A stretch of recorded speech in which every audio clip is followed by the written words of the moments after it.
काल तुला भेटताना माझ्या मनाला खूप बरं वाटलं. काल तुला भेटताना माझ्या मनाला खूप बरं वाटलं. मी प्रेम करतो तुझ्यावर, हे स्वप्न नाही सत्य आहे हे मला पटलं. तुला न्याहाळून पाहताना मन माझं गालातल्या गालात हसलं.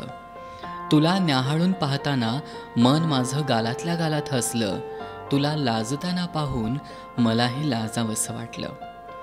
तू फक्त माझीच आहे हे मला खरोखरच पटलं. तू फक्त माझीच आहे हे मला खरोखर पटलं. तू आणि फक्त तूच आहेस माझ्या जीवनात हे हृदयावरही मी कोरलं. येऊन तुझ्या मिठीत मला स्वर्गात असल्यासारखं वाटलं. येऊन तुझ्या मिठीत मला स्वर्गात असल्यासारखं वाटलं. सोज्वळ निरागस गोंडस रूप तुझे माझ्या डोळ्यात साठलं. ही कविता लिहिताना मी फक्त आणि फक्त पिल्लू तुलाच आठवलं. ही कविता लिहिताना मी फक्त आणि फक्त पिल्लू तुलाच आठवलं. पण जेव्हा वेळ आली आपल्या दुराव्याची, त्यावेळी माझ्या डोळ्यात नकळत पाणी दाटलं. त्यावेळी माझ्या डोळ्यात नकळत पाणी दाटलं.